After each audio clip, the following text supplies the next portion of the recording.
to be educated, but I'm so frustrated. Hey guys, welcome back to the Music Mindset channel. Seems like I ain't seen you in a minute, but we're back on track and stuff like that. Hey, hope everything's going all right with you.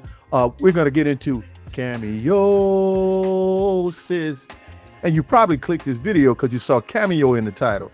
Hey, that's the genius of a funk band. But what we're going to be getting into tonight is not the funk part of it, but the mid-tempos, the slow jams, and the ballads. Them songs that made you grab somebody and pull them close, you know what I mean? Hey, we got a long ways to go, but I want to say before we get started, hey, Cameo is an incredible band. Let me tell you something. One thing that I liked about them the most is the fact that a lot of time they didn't put any reverb on their vocals, you know what I mean? On some of the ballads they did, but most of the time their stuff was dry. And it takes a whole big thing to be able to sing those vocals and harmonies in tune and sound that good without reverb. That shows how good Blackmon and them boys really were, you know what I mean? Hey man, I love Charlie Singleton's voice because he brought something to Cameo once he joined, along with Tommy Jenkins and the other boys. But anyway, we're going to get into that tonight. We're going to get into my top 10 list, my top 10 slow jams and ballads and mid-tempo things that they did. And I hope you enjoy it. So hang around to the bottom. Let's get going.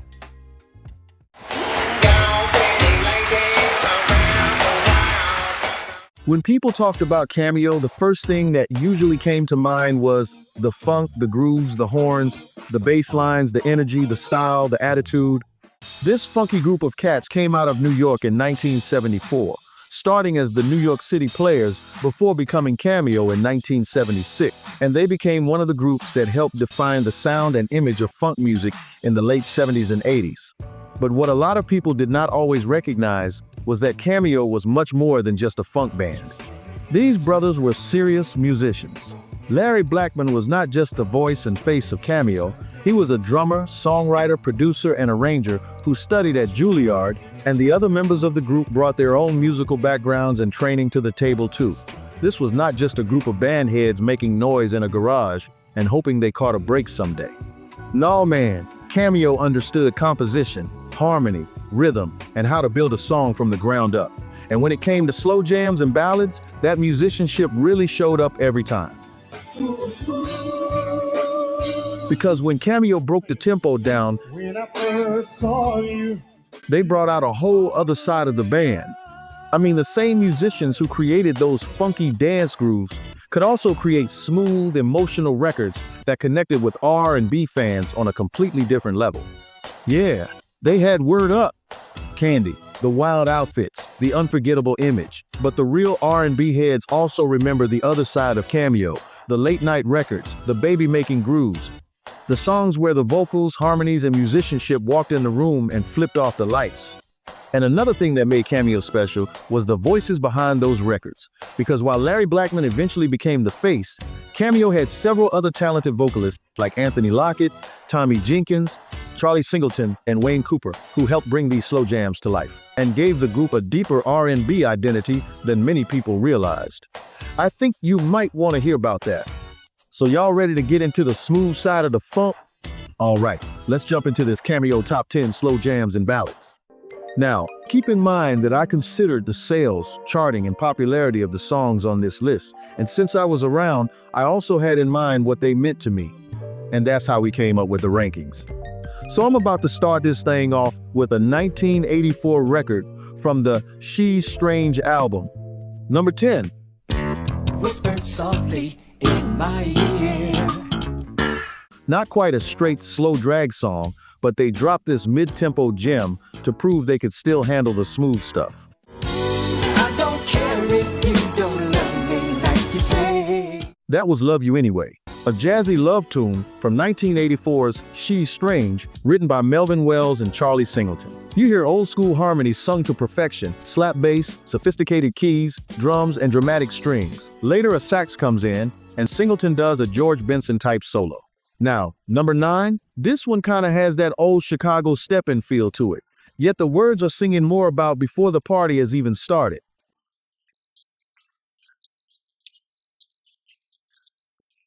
It's a masterclass in the pocket, where the bass, keys, and vocals are locked in so tight you automatically know how to groove to it.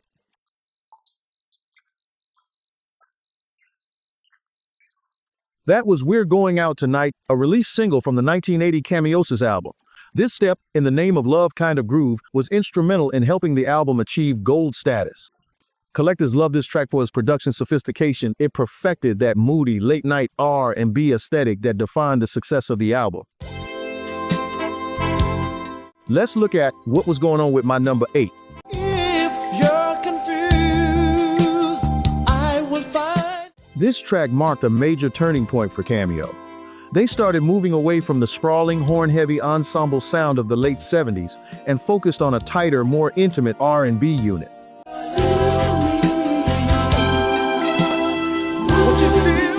It's pure emotion, and it's where they proved they were so much more than just a funk band. Feel Me is their 6th album, and in 1980, it was their 2nd album released in that year. Also released as a single, it made its mark on the Billboard R&B charts. It features Anthony Lockett on lead vocals and guitar, who wrote it with Larry Blackmon, who produced it and handled the percussion. Moving into 1981, this record showed a band was clearly thinking beyond just a party anthem-focused reputation.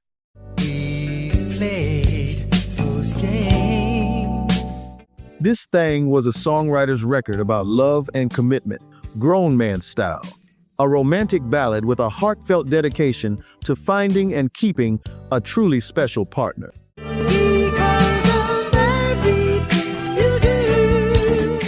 That was I'll Always Stay, from that 1981 album called Knights of the Sound Table, which was full of bangers.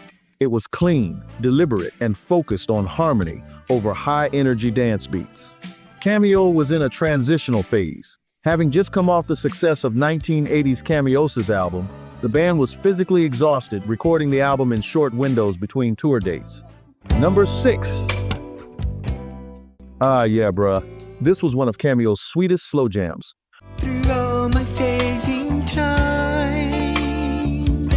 When the legendary Alligator Woman album dropped back in '82, it completely dominated the airwaves with massive up-tempo club anthems. But if you talk to any serious R&B collector, they will tell you the real treasure is buried deep on side 2, making it a true badge of honor for anyone who really digs into their catalog.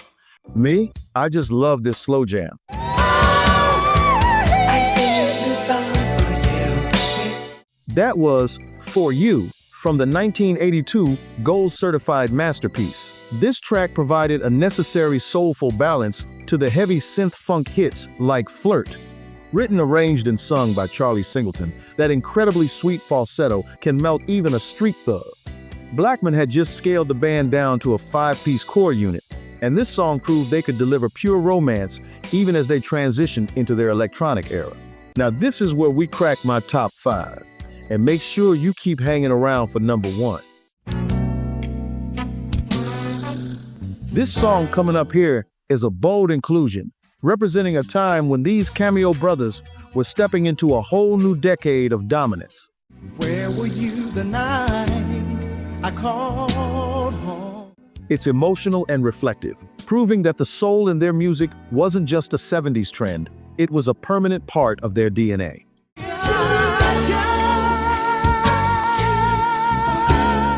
That was I Care For You, from the 1980 gold-certified masterpiece, Cameo's. This beautiful track remains strictly an album cut, helping to ground the heavy, high-energy funk of a project that went all the way to number 1 on the Billboard Top R&B Albums chart. Co-written by Larry Blackmon and guitarist Anthony Lockett, Lockett delivered that incredibly tearful, passionate lead vocal performance, You Hang On for Every Word. It proves that even at the start of the 80s, when they were expanding their horn-heavy sound, they could still pull a classic, stripped-down emotional arrangement right out of the bag. Up next, we are pushing deeper into the top 5 with a track that absolutely commands the room the second it drops. Let's keep it moving. Number 4.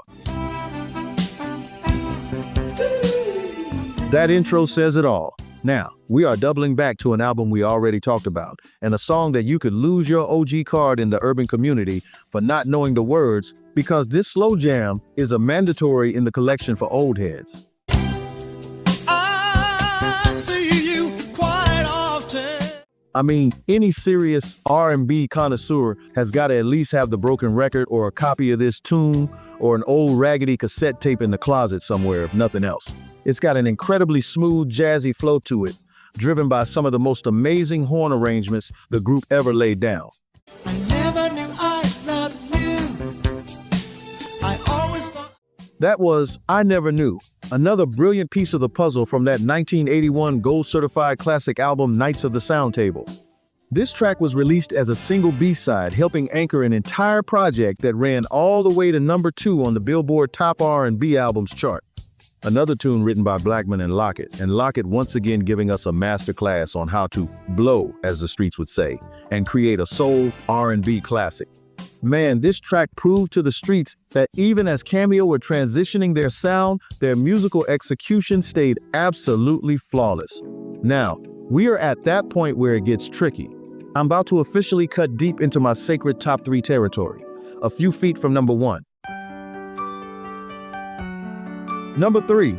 This next one had me at the piano back in the day trying to understand the beauty of the piano parts I heard and those emotional vocal lines. It represents a bold inclusion from an era when a lot of people think they were only focused on the dance floor. There's magic in the sky. Beautiful vocals, no heavy drum machines, no gimmicks, just pure high-level musicianship and a vocal performance that makes it clear they were masters of the funk band ballads and slow jams.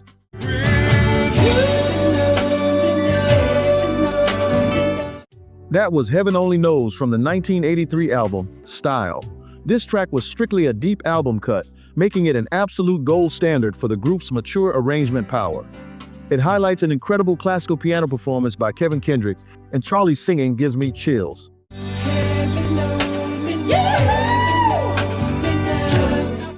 Outside of Cameo's funk, this remains one of the most highly respected tracks by R&B purists in the world, because it proves that even as they were stepping into the mid-80s, Cameo's music mindset was always about the soul and beauty of the composition first. Up next, we are standing directly on the doorstep of the ultimate top 2 heavy hitters, so let's keep it moving. Hey Mindsetters, do you love Mr. Mindset to forgive him for a silly mistake? Hey man, I gotta be honest, y'all. I kind of screwed up here a little bit. This was supposed to be my top 10, but it's actually my top 11 because if I would have left this one song off that we're about to do, y'all would have come at my head. So I'm gonna add 2A and 2B because these songs were tied for my second place on the top 10 list. And then we'll get into number 1. So y'all keep on hanging on. So, number 2A and 2B. Then number 1. I think you'll get me in a second.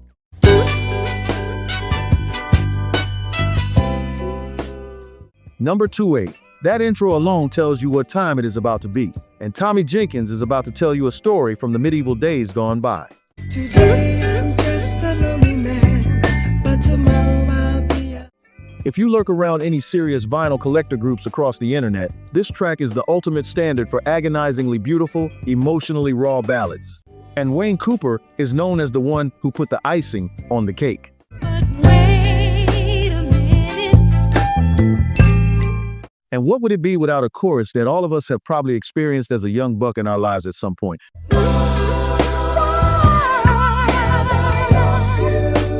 Yeah, cousins, that's the joint.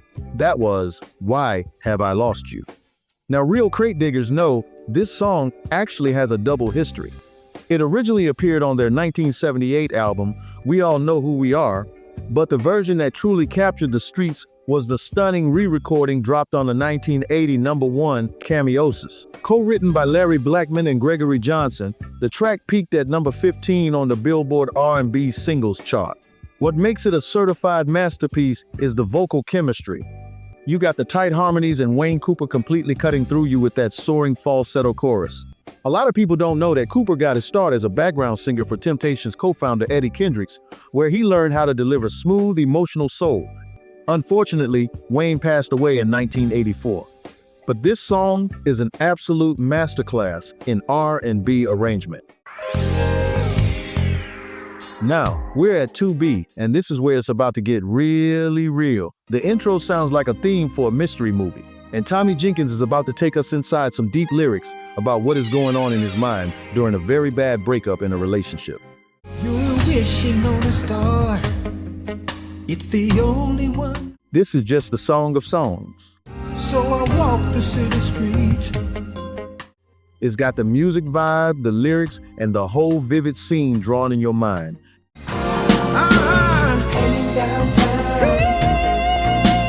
Hanging downtown, man. The chords in this thing are a lesson in creativity by themselves. Written by keyboardist Kenny Hairston, the magic of this track is the vocal chemistry, anchoring the smooth melody, proving these Cameo boys could make a street ballad feel incredibly heavy on your mind, soulful, and completely timeless. It was number 2 by itself, until I realized I had left Why Have I Lost You off the list.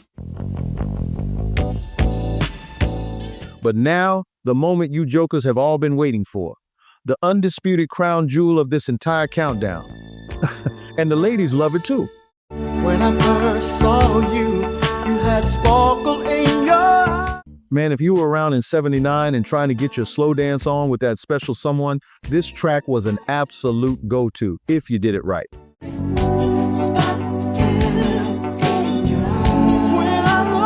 A heavy hitter, the number 1 crown jewel of Cameo's Quiet Storm catalog. Sparkle. Ladies and gentlemen, when the Secret Omen album dropped, this masterclass in pure R&B romance immediately took over the airwave. It was guitarist Anthony Lockett who stepped up to the microphone to sing that iconic velvety lead vocal on the original studio version. Co-written by Lockett and Larry Blackmon, that melody is stitched directly into the fabric of the urban community and remains an untouchable classic. That ballad is my number 1 and sums up the Cameo funk band ballads and slow jams in a nutshell. Hey man, that's just how it is. Cameo, man. Hey, all I remember back in the day, we loved the funk, but the ballads were on another level. You know what I mean? The harmonies, man, and even when they sang together, they all sounded alike. The vocals were impressive, unlike any other funk band out there, except maybe somebody like Earth, Wind & Fire and stuff like that. But Cameo had tight vocals, and their ballads were tight, and the music was tight, and the musicianship was tight. One heck of a band, y'all. Hey, I hope you appreciate that on the Music Mindset channel, and check back with me again, and I'm gonna see you on the next one.